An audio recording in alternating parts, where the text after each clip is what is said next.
Bismillahirrahmanirrahim. Alhamdulillahi Rabbil Alamin.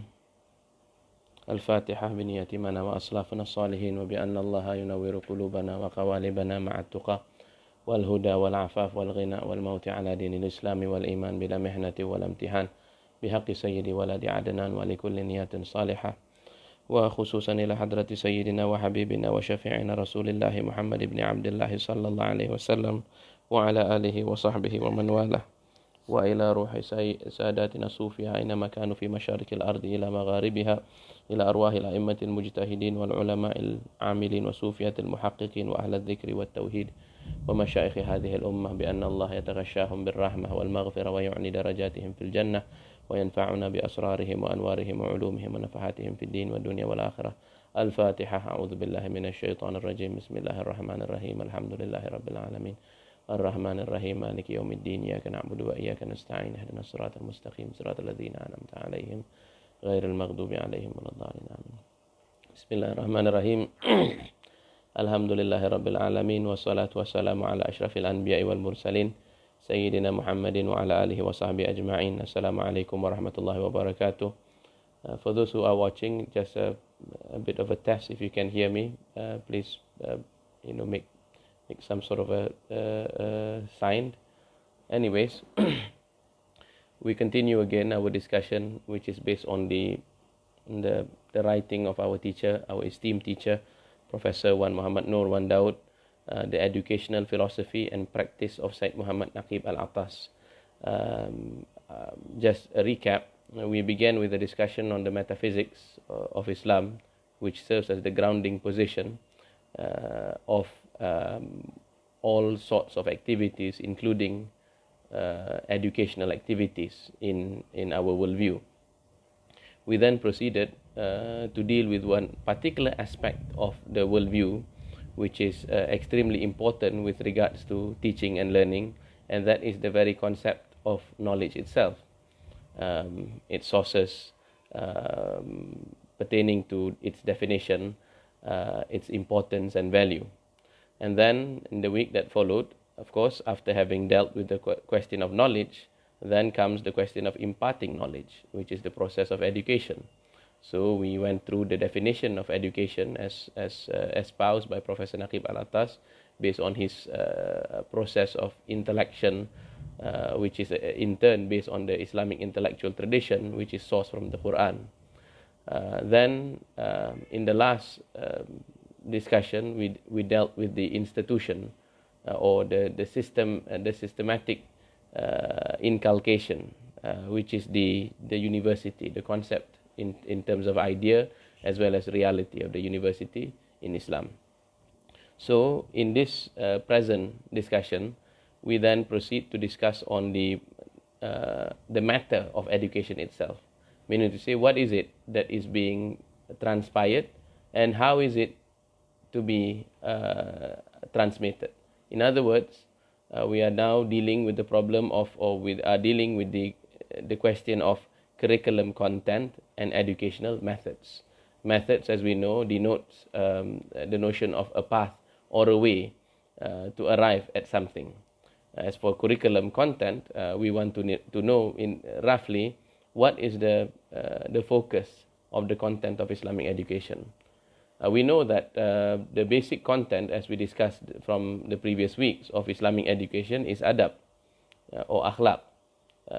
The Prophet ﷺ was sent, no doubt, to perfect human adab or to perfect human akhlaq, and this certainly involves a number of things, which means amongst others, it includes the acquisition of good qualities and attributes. It includes the recognition and acknowledgement of the right and proper places of things. And then thirdly, it involves actions to discipline the mind and soul. And finally, it involves the performance of correct and proper action as opposed to erroneous and improper ones.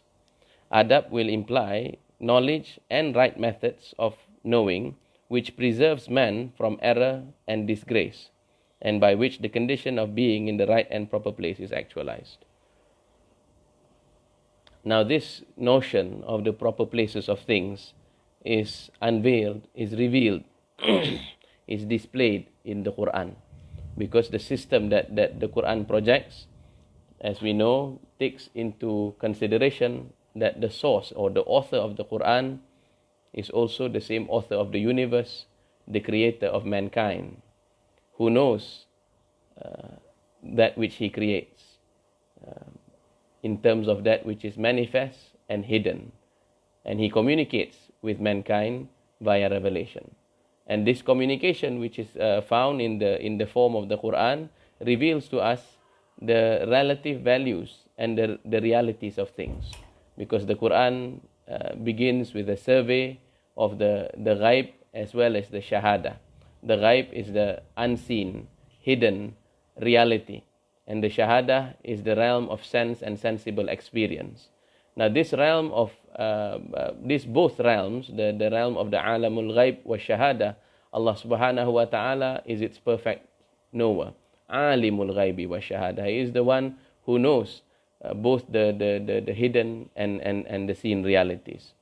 And man has been created with sufficient equipment, shall we say, in terms of his internal as well as external senses, to discern and to know what he must from both realms, the hidden and the seen. As for the unknown, which is or unseen, it includes also knowing things such as the fact that the world did not originate out of nothing, that it was created by God. It includes knowledge of man's ultimate destiny.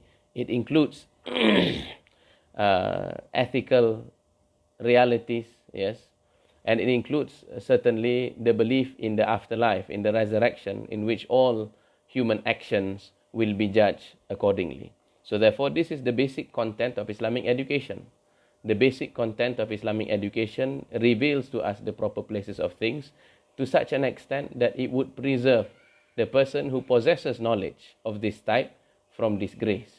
And we then know how the Prophet ﷺ has this has commands and prohibitions which is enveloped within his sunnah. So what he commands, yes, wa ma atakumur rasul fakhuduhu. Allah subhanahu wa ta'ala said, whatever the Prophet gives you or commands, then perform it, take it. Wa ma nahakum anhu, and whatever he prohibits, then you should refrain. And in another, because the Prophet is the messenger of God, but ultimately the source of all knowledge is God himself. Allah mentions sometimes, asa an tuhibbu shay'an, you may like something, but it is in fact bad for you. And conversely, you may despise something, you may detest something, but it is in fact good for you. Allah is the one who knows, and you know, yet you know not. So taking into consideration all these things, the content of Islamic education is designed, yes, the content of Islamic education is designed to produce the good man. Because the good man is he who knows the limits of things, he who knows the usefulness of things. And we will see that this is reflected in the sunnah or in the seerah of the Prophet, wherein, for example, in order to establish the relative values of the akhirah compared to this world, there is certain injunctions in the Quran, whereas Allah subhanahu wa ta'ala begins with the principles by saying that wal akhiratu khairu wa abqa. Indeed, the afterlife is better and it is more permanent compared to the life of this world, although they prefer the life of this world. Bal tu'thiruna al-hayat ad-dunya. Now this principle being given, certain actions then will reflect accordingly whether or not you have internalized the principle. So certain actions, for example, when the Prophet ﷺ was giving khutbah, there was an occasion in which when he was giving khutbah on the day of Friday, a caravan of trade appeared. Yes, and while he was giving the khutbah, some of the audience left his company in order to chase the caravan, seeking, say, a profit of the nature of this world. So then Allah subhanahu wa ta'ala corrects them when he said, وَتَرَكُوكَ قَائِمًا, and they leave you standing while they chase after the perishable goods of this world. So this is how gradually the Quran, as that acts as an educational process, the very content reveals to us that it is designed to produce good men and women. And certainly we find in the surah Al-Ankabut, yes, and this is the month of Ramadan, which is meant for us to reflect on the content of the Quran and the process of education and the purpose and the outcome of the education. we will see that the Quran reveals, for example, in Surah Al-Ankabut, do the people who have iman, I mean to say those who have been taught about God, about the afterlife, those who believe in the things that they were taught, those who believe in the things that were brought by the Prophet Muhammad, do they consider that they will be left, yes, taraku, yes, without being tested, whereas the people of the previous generations were already tested. Now these are all considerations that we must take into mind when we discuss the content of Islamic education, which is certainly more prior than the method. Yes, it seems to be the predilection, it seems to be the preoccupation of many educational theorists, contemporary educational theorists, to prioritize methods of teaching as or what they call pedagogy, as opposed to the very content. It seems to be that what needs to be improved, what needs to imbibe elements of creativity and effectiveness is measured in terms of the delivery of the curriculum, and not to study the very content of the curriculum, which is the very purpose of education in itself.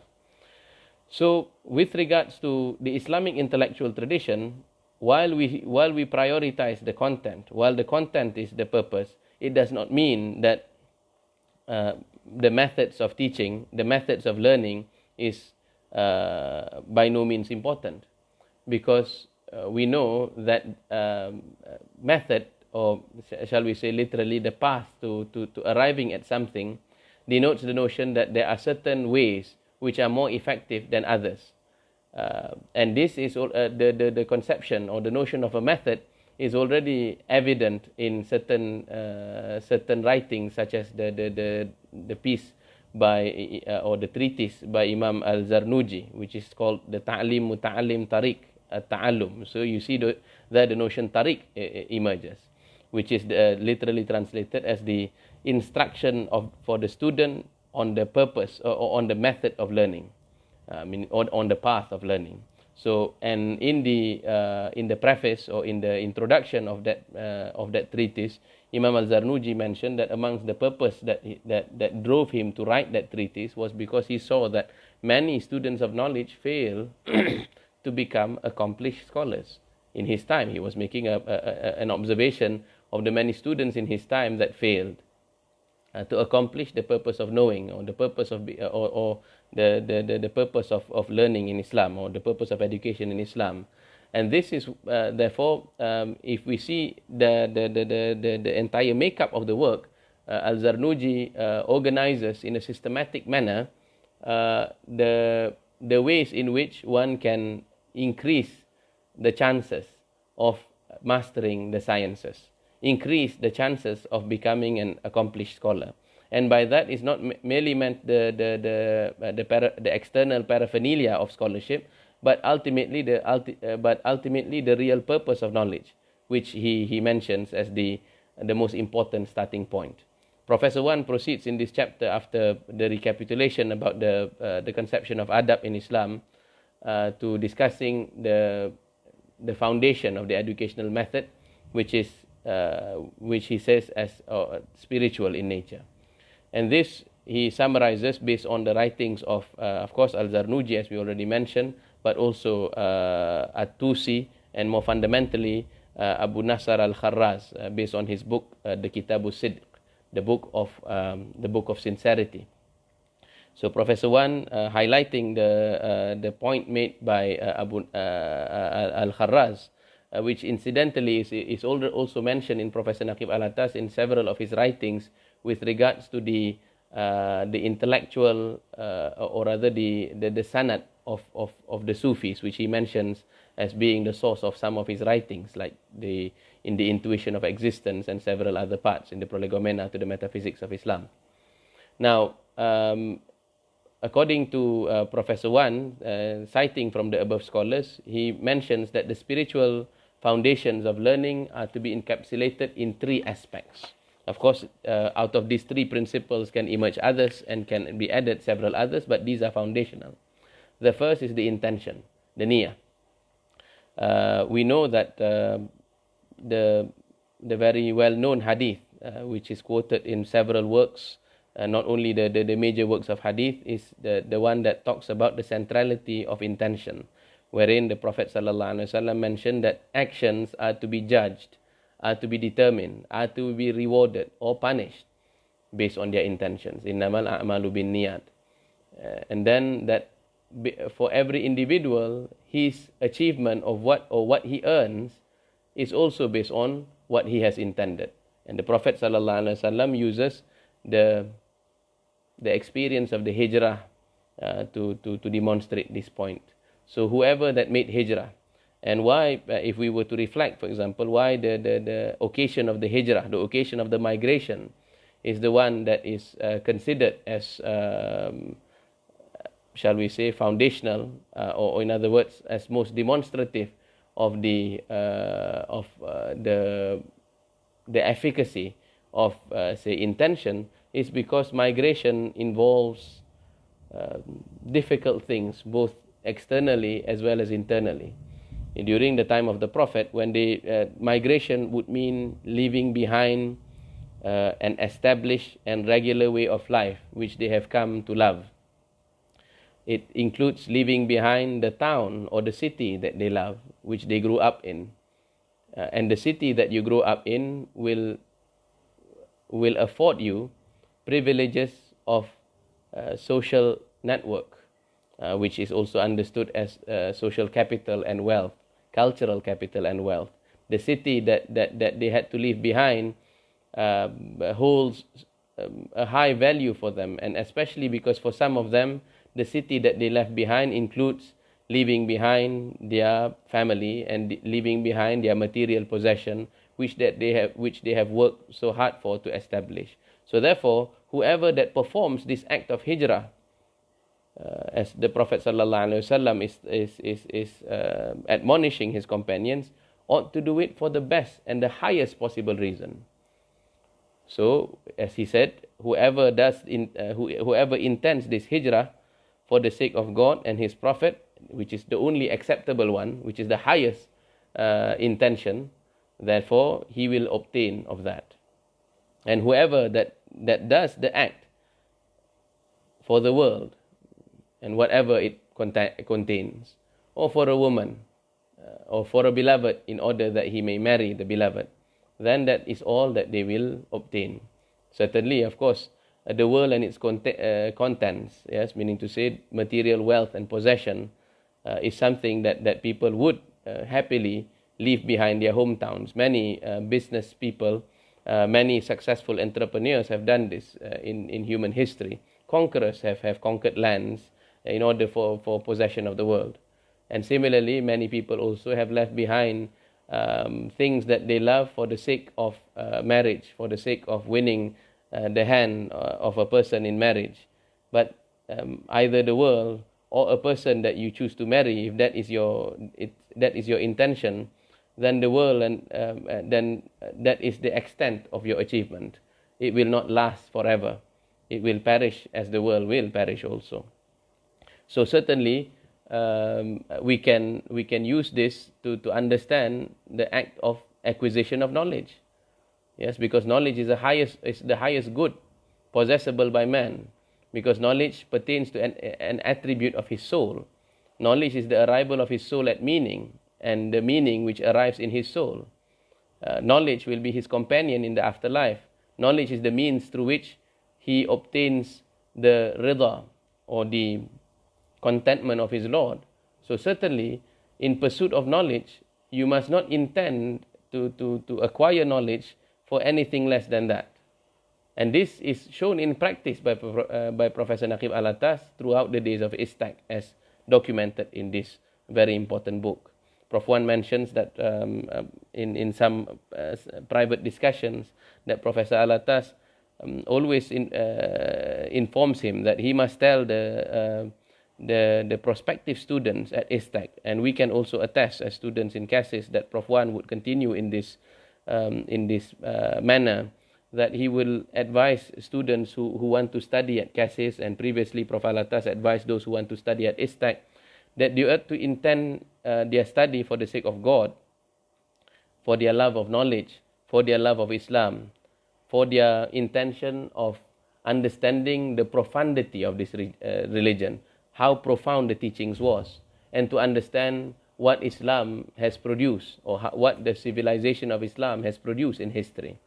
And also certainly ihya ad-din, the revivification of religion, and also the ibqa ad-din, also that it may continue to flourish in the world, that Istak is built like a fortress of knowledge to defend against ignorance, and from time to time to disseminate this knowledge, because knowledge is ultimately the one that protects man from disgrace.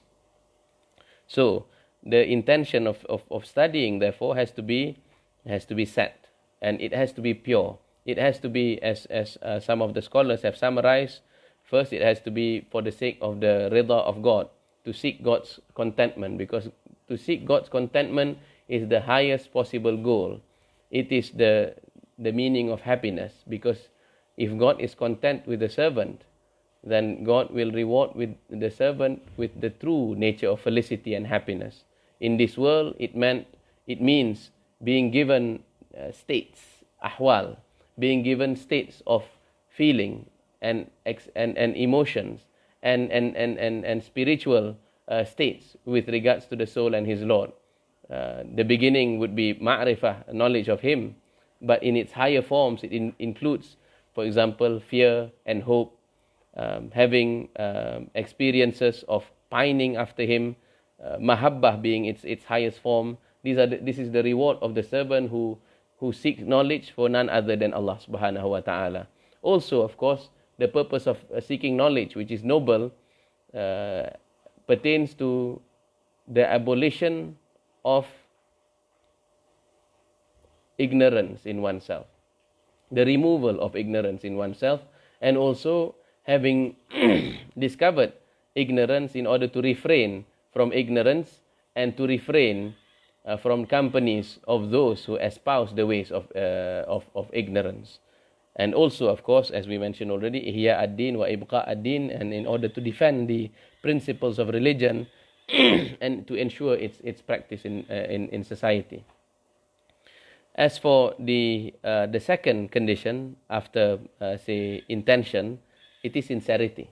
Now this is not easy, and this rarely is mentioned as a condition in say the university prospectus. As rarely do we find in studying in these days and age, especially because the dominant knowledge system in the world today does not consider knowledge as a spiritual experience.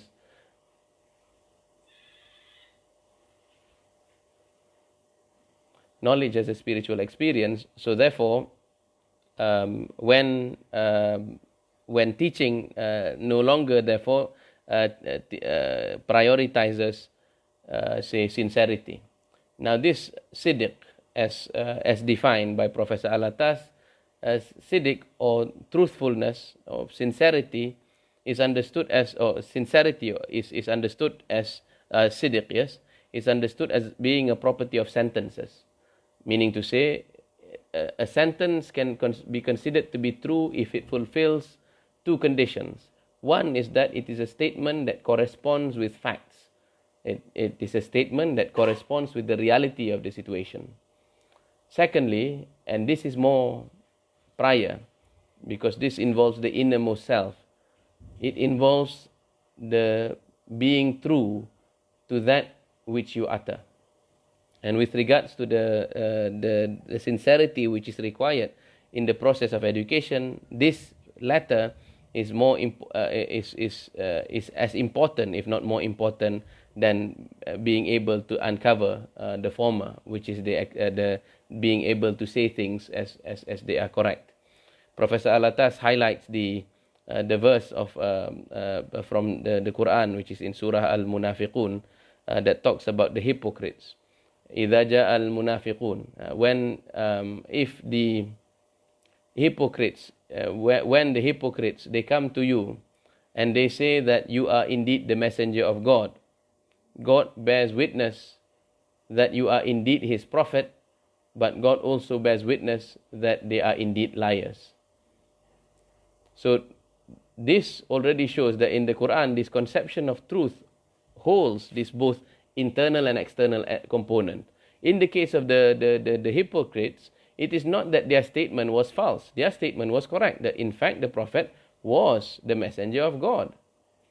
But their deception, they are not being true to themselves, is what gives them the appellation hypocrites, and what made them receive the lowest ranking in the order of creation, because they are considered to be the darkul asfal. They will be punished by God by being placed at the lowest level of hell, and being the lowest level of hell for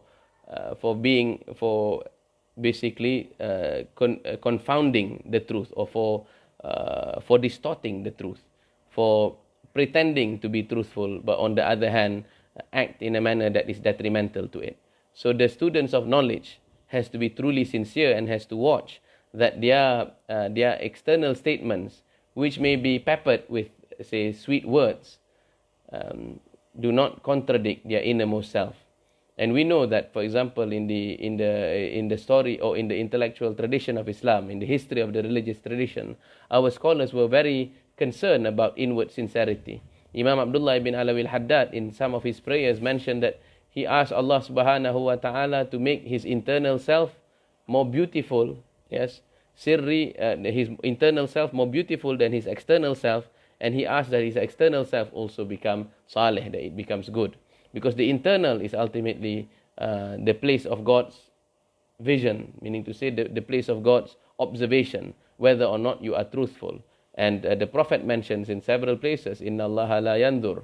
Indeed, God does not look at your external actions, because your external actions, despite of its importance, can sometimes be a mask of what is not truly inside you.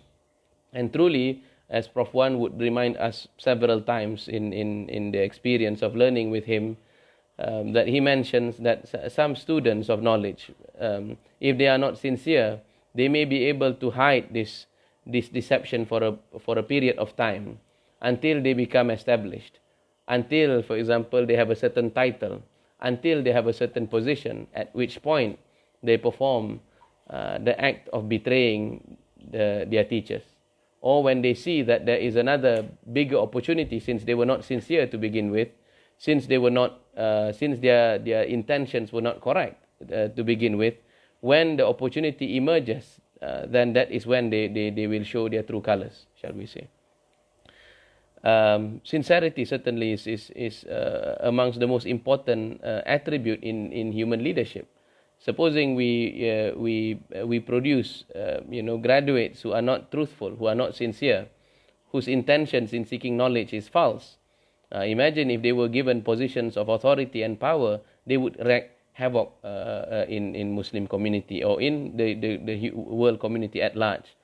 The ubiquitousness, or the spread of falsehood, or of basically not being truthful, will result in a deficit of trust in society. And if the society suffers from a deficit of trust, the society will suffer several catastrophes of both external and internal kinds. Thirdly, yes, having established the importance of intention, having established the importance of sincerity, then the student must be prepared internally with the attribute of patience, sabr, because this is certainly most apt for learning, because learning is not an easy process. Learning takes a long time. Learning involves correcting oneself, and learning involves the improvement of one's mind, of one's spirit, of one's soul. Remember, because learning in Islam involves all aspects of the human personality, and the more difficult, or rather the more subtle aspects of learning in Islam involves the purification of oneself. Remember, since knowledge is spiritual in nature, the first duty of the student in embarking on the shall we say the path of knowledge is to purify his inward self, because knowledge is light, which is given from God. So therefore, you must prepare yourself for that act. And certainly, with regards to the definition of sabar, it is the ability to endure, or it is the act of enduring that which you may dislike out of the knowledge that you possess. And this involves several categories. The aspects of sabar which is considered obligatory is the patience with regards to the commands of God. When God commands you, for example, to perform your daily obligation, it requires patience to train yourself to do that. To fast in the month of Ramadan is an exercise in patience, which is why it is said that the sabar is half of iman. Yes, because sabar is the one that trains your lower self to follow the commands of your Lord. The second aspect of sabar, which is equally, if not more difficult than the first, is to control oneself from the things which have been prohibited by God. And this certainly will protect you from disgrace, will protect you from the things that will lead to your destruction. Because God only prohibits that which is destructive to you. So God prohibits the things which are haram in the external sense. For example, that the Quran prohibits, say, murder, forgery, lying. The Quran prohibits betrayal of trust. The Quran prohibits corruption. The Quran prohibits alcoholism, or rather drinking alcohol or consuming intoxicants.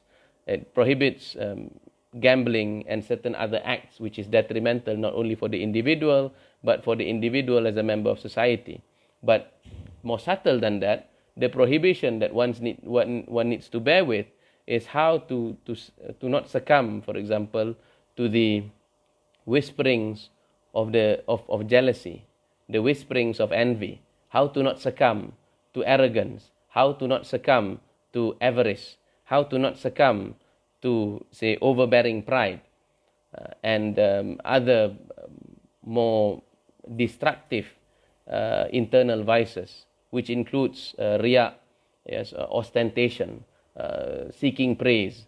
So the student of learning needs to prepare himself, needs to prepare herself in the quest of learning with patience. And once you have these three components intact, yes, this is the foundation that upon which you can build the knowledge component. Upon completing that, then next in line, Prof. Alatas, or rather Prof. 1 in this chapter, talks about the importance of authorities, the importance of teachers. Certainly, because we know that the Quran being the principal source of the religion of Islam and our say cognitive, conceptual and intellectual tradition, it is first interpreted by the Prophet, who is its most perfect interpreter. The Prophet ﷺ then educated the first generation of his companions, and then this developed into a tradition of students and teachers.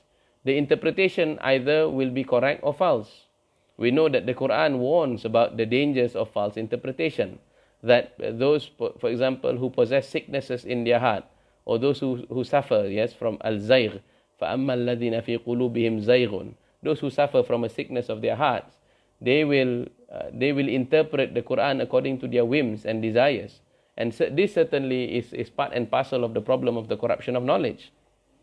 If we study from the wrong teacher, or if we allow ourselves, which had not been trained, which had not been prepared properly with the right type of say, spiritual training and control, then certainly it is not impossible that you may interpret the Quran so as to fit your whims and desires, thereby doing injustice to its proper intention, which Allah Subhanahu wa Taala has prescribed. You would run against the prescriptions of the Quran.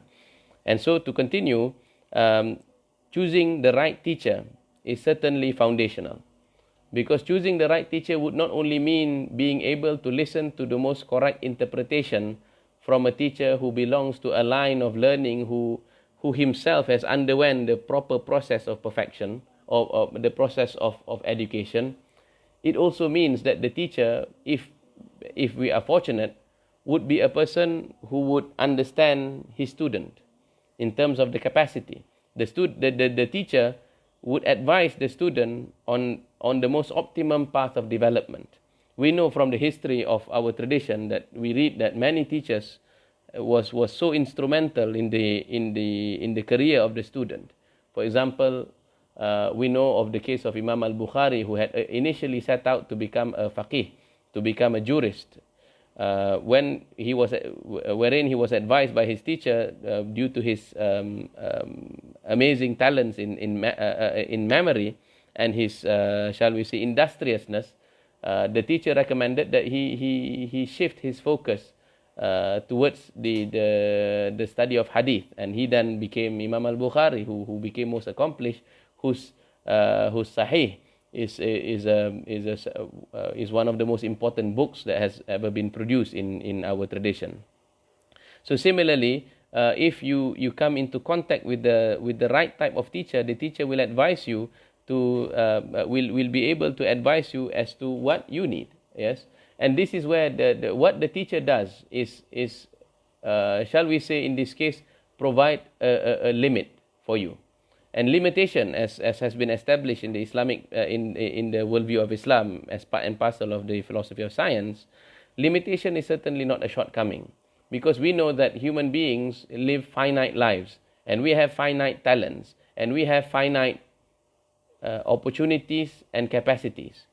Within the finitude, there is perfection that can be achieved, but you have to select properly what to actualize, which is why Aristotle said that to achieve one's goal is not as difficult as to determine which goal exactly is worth aiming for.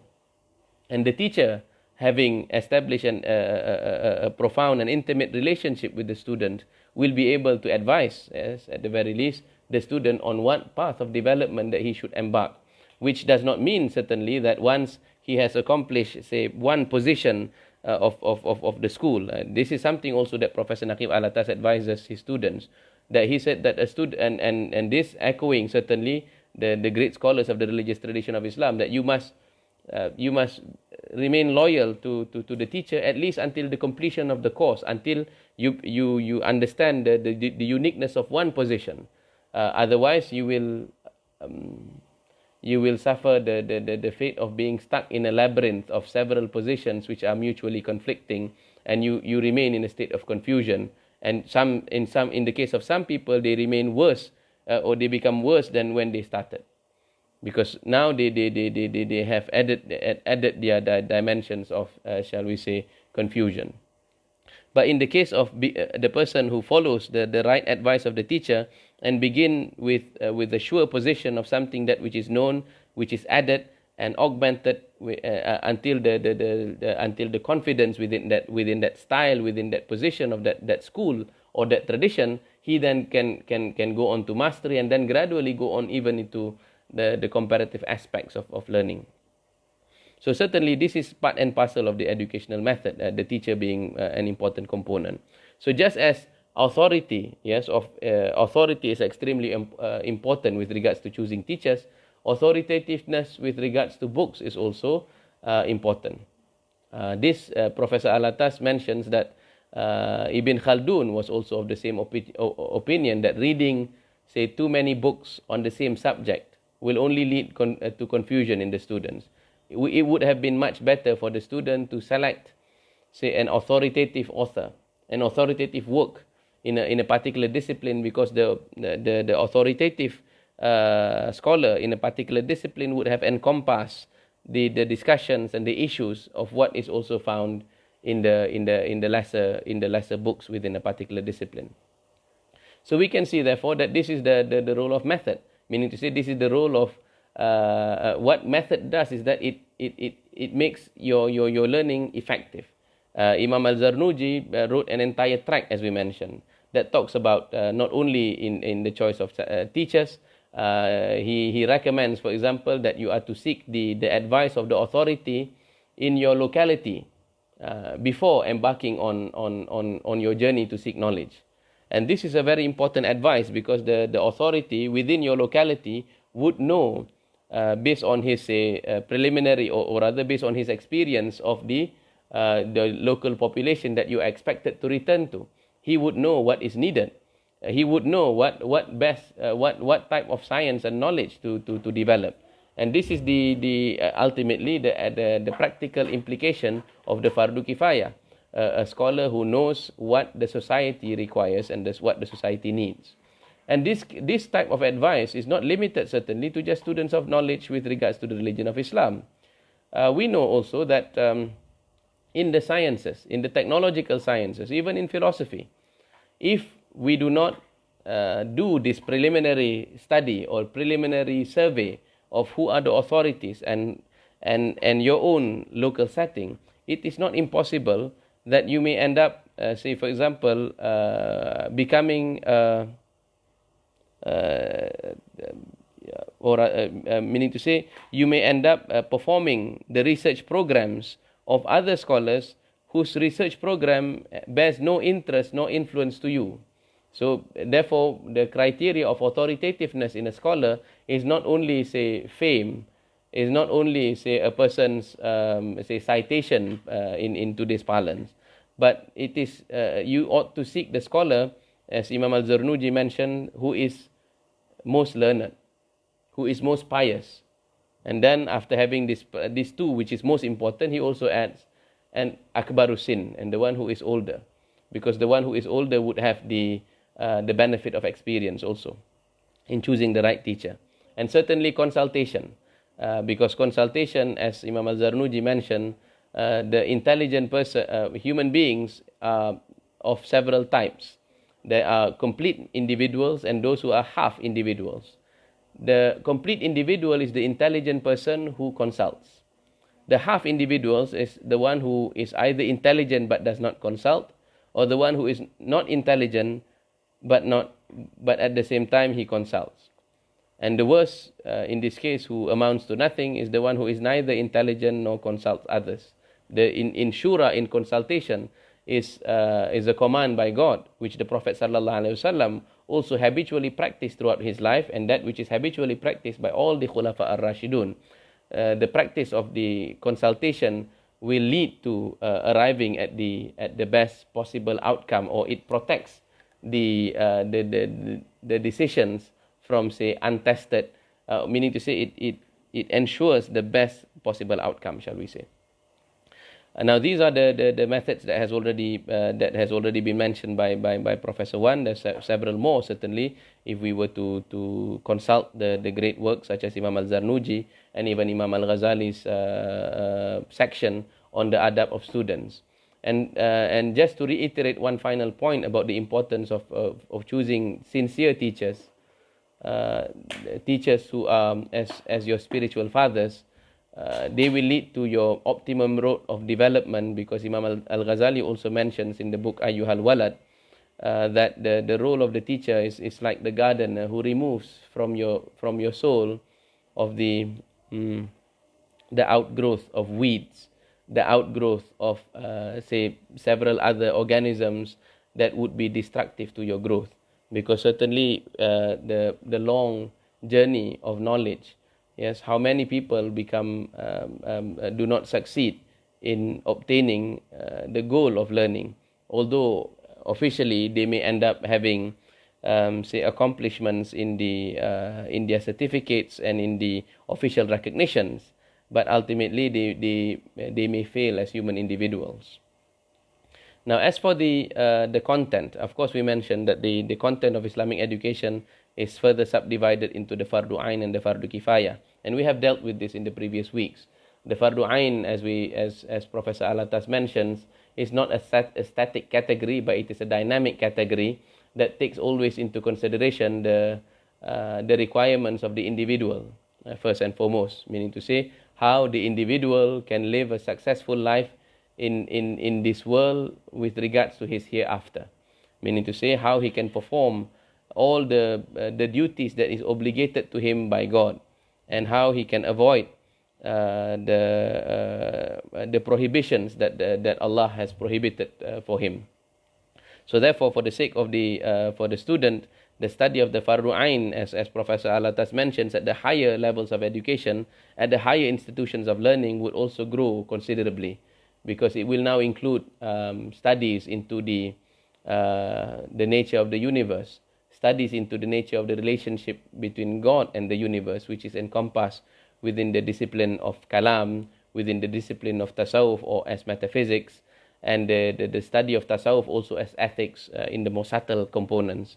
It will involve also the study of, shall we say, the Quranic sciences in order to be able to derive proper understanding, because at the more serious levels, knowledge no longer becomes taqlid. I mean, you can begin your quest by trusting authority, but gradually the more accomplished students, the more serious students of learning, and those who wish to continue shall we say, the struggle of educating the next generation, they must be able to study the deeper components, the theoretical as well as practical aspects. They must study the hujjah, they must study the arguments, and so on, so that they stand on firm grounds.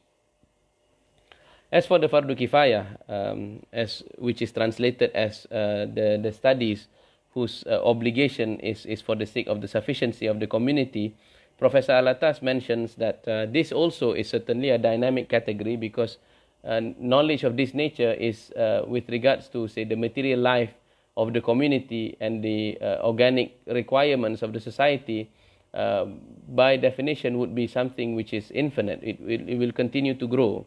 But roughly, it can be organized into, say, several important disciplines, which includes the human sciences. And the human sciences here, which includes the humanities, is of course, subjects such as history, culture, including, say, economics, politics. Now, these human sciences are very important for a student of knowledge who would become an important member of the society. If he was a policymaker, certainly he must understand the nature of culture in his community, and he would make better suggestions. And of course, it is insufficient to merely know the human sciences, although it is important, but he must also equip himself with sufficient degree of knowledge of the natural sciences, because the natural sciences is studied to understand the realm of nature. And the study of the natural sciences, or the philosophy of science in Islam, includes not only the study of, say, the material realm for the sake of understanding the relationship between one thing and another, but it includes also an axiological component, a component of ethics, or a component of values. The axiological component revolves around the study of the limits of the parameters of allowable human interference in human nature. In other words, study of the natural sciences must include human evaluation to such an extent that you do not create destruction in the realm of nature. So the study of natural sciences also would revolve around the study of the intricate and delicate ecosystems, so as to promote biodiversity and sustainability of human living, and to prevent destruction from the hands of human beings. There is, of course, also an applied component, certainly. Yes, the applied component would revolve around, the applied components of, say, the natural sciences and the human sciences. For example, the study of human psychology would include also, say, a practical or an applied component, such as the study of, say, therapeutic, or rather the arts of healing and the arts of the arts of healing and the arts of curing. The applied sciences, when it comes to nature, would also include, say, for example, the next category, which is the technological sciences, yes, which is used for the aid or for the human usage in this world.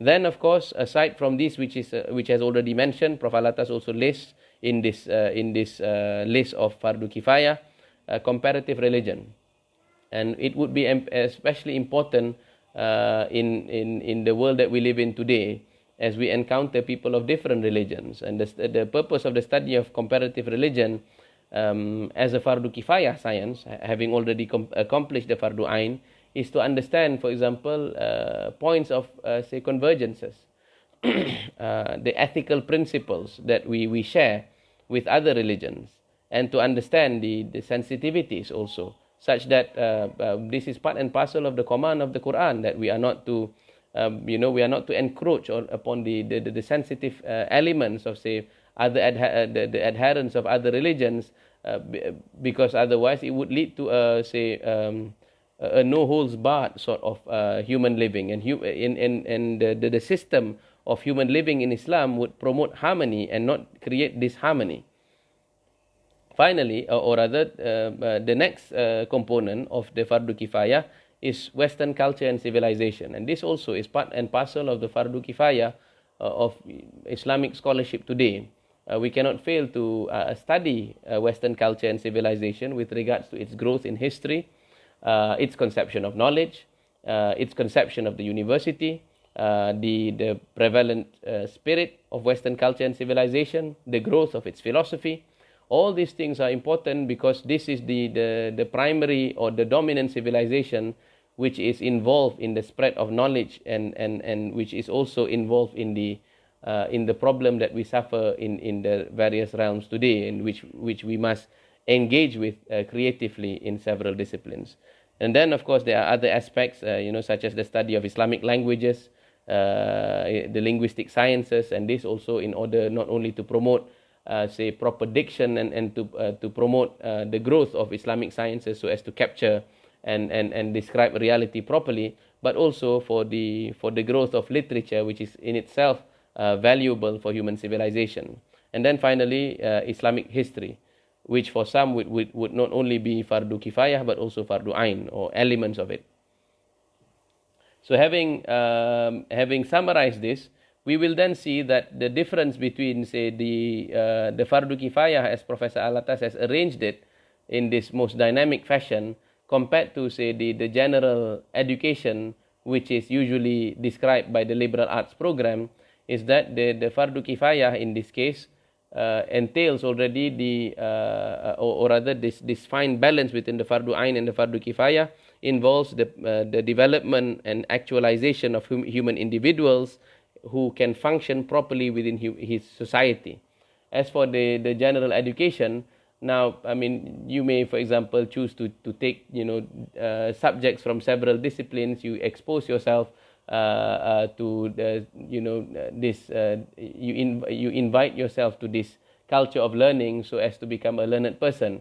But being a learned person who is, say, cultured in the sense that you know music, you know theater, for example, different languages, and you may know, say, several disciplines, need not necessarily mean, or need not necessarily translate into useful action, need not necessarily translate into performing that which is needed by your community. And there are several instances in which it may even prove destructive, for example, because it creates, say, arrogance, it creates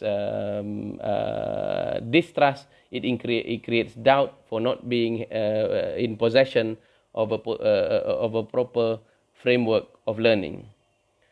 Now, before we end, Professor Wan also discusses in this chapter the additional dimensions of the educational method, which is important to point out, and this includes the importance of language.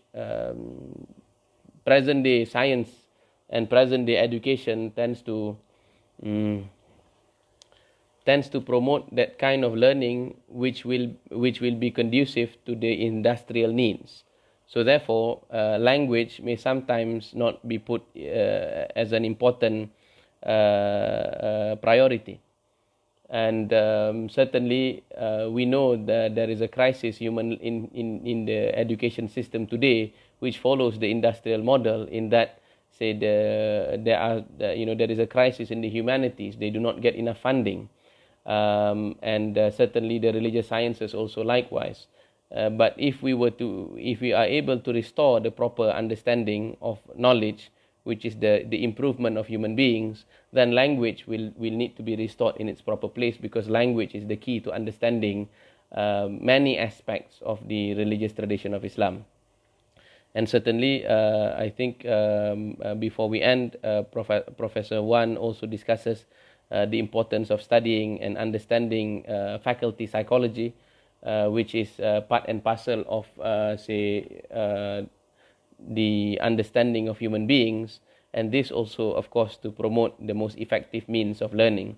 Faculty psychology entails the understanding that the human being is of several modes. Although his reality is spirit, but there is an aspect of him that is psychological, there is an aspect of him that is emotive, there is an aspect of him that is spiritual, and all these different aspects, they possess, shall we say, different faculties, or rather different equipment and powers to train and improve themselves. In addition to the 5 external senses which we are familiar in the day-to-day discussion, there are also the internal senses, which is things such as memory, retention, imagination, estimation, which admits of further discussion. But Professor Wan is saying, including of course some present-day scholars in the liberal arts tradition, they say that the proper study of faculty psychology is part and parcel of educational theory and educational method, because understanding faculty psychology will allow us to train properly the individual quotients, the individual abilities and capacities which can be developed in order to apprehend truth. And with that, I end our long discussion and invite our participants or those who are present to ask questions, or perhaps if you like to leave any comments, you're also welcome.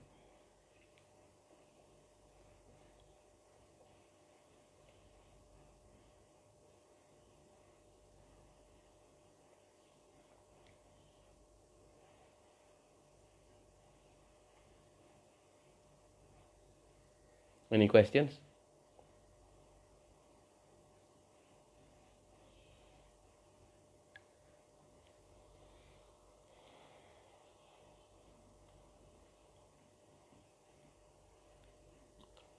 Yes, admittedly, this chapter is quite a long chapter, and it covers a lot of points. It will take some time to process it. But my intention in doing this series is to give you a sort of an overview of what is contained in the chapter, and develop some of these discussions, so that you may then proceed to read the book on your own and benefit considerably, because this very substantive volume by Professor Wan is an academic work. So the reading and trying to understand and discern what is contained therein will require concentration, will require thinking and reflection, and this is also how we were taught when we studied at Cassis. Professor Wan always tells us to when reading his works, when reading Professor Nakib Al-Attas's works, that you must not simply just read it at a glance and consider that you have understood all that is contained, especially of Professor Al-Attas's writing, but inclusive also of the writings of Professor Wan, such as this work. You must develop the skill of reading a work such as this one, to see, for example, the bibliography, to see the footnotes, to see which authors he quotes. And these are all important, because this is, the references which are provided, although they serve as the strengthening of his arguments, but it basically it is part and parcel of the work. And certainly education is a very serious and important element in our society. So therefore we must give ourselves time to study a serious work like this, and we must devote the proper type of attention which it deserves. I take it if there are no questions, we can adjourn our present day discussion. And for those of you who might have questions, you can still leave the questions in the for piecemeal. And inshallah, if I come across them, I'll try to answer some of these questions in our next discussion. I thank you everyone for your participation, and inshallah until we meet again next time. Did I miss any questions here? I don't think so. Okay then, inshallah. Assalamu alaikum warahmatullahi wabarakatuh.